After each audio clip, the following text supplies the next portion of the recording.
அனைத்தும் அல்ஹம்துலில்லாஹ். புண்ணிய ரபியுல் அவ்வலில் ரஹ்மத்தால் விதித்த எங்கள் நாயகமே, உங்கள் மீது சலாத்தும் சலாமும் உண்டாவதாக.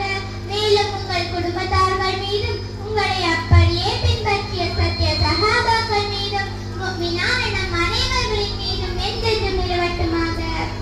எனக்கு இங்கே வழங்கப்பட்டிருக்கும் தலைப்பு அன்பு நபி முஹம்மது முஸ்தபா ஸல்லல்லாஹு அலைஹி வஸல்லம். ஆரம்பமாக மிலாது நபி வாழ்த்துக்களை கூறி நான் ஆரம்பம் செய்கிறேன். நபி அவர்களின் 1100வது பிறந்த நாள் விழாவை உலகம் முழுவதும் உள்ள மக்கள் ஆர்வத்தோடும் மகிழ்வோடும் கொண்டாடி கொண்டிருக்கும் சந்தர்ப்பம் இது. இந்த சந்தர்ப்பத்தில் நபி அவர்களின் அன்பை பற்றி எனக்கு தெரிந்த சில தகவல்களை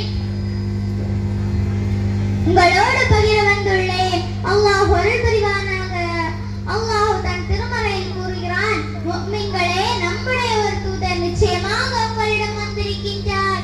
அவர் உங்களில் உள்ளவர் தான்.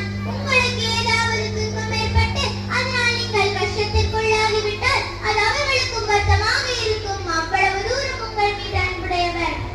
அஞ்சி உங்களுடைய நன்மையே பெரிதும் விரும்புகின்றவர்களாகவும் நம்பிக்கையுடைய உங்கள் மீது மிக்க அன்புடையவராகவும் கருணையுடையவராகவும் இருக்கின்றார்கள். நம் நபி யார் தெரியுமா?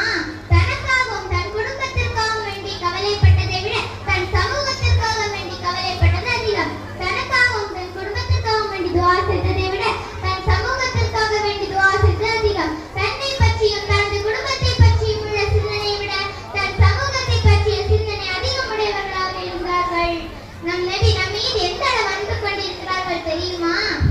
அல்லாஹ்வின் தூதர் ஸல்லல்லாஹு அலைஹி வஸல்லம் அவர்களிடம் மாணவர் ஜிப்ரீல் அலைஹிஸ்ஸலாம் ஒரு நாள் வந்து, நாயகமே, உங்கள் சமுதாயத்தினர் எவர் தான் மன்னிப்பதற்கு ஒரு ஆண்டிற்கு முன்பு பாவ மன்னிப்பு தேடுகிறாரோ அவரின் அனைத்து பாவங்களும் மன்னிக்கப்படும் என்றார்கள்.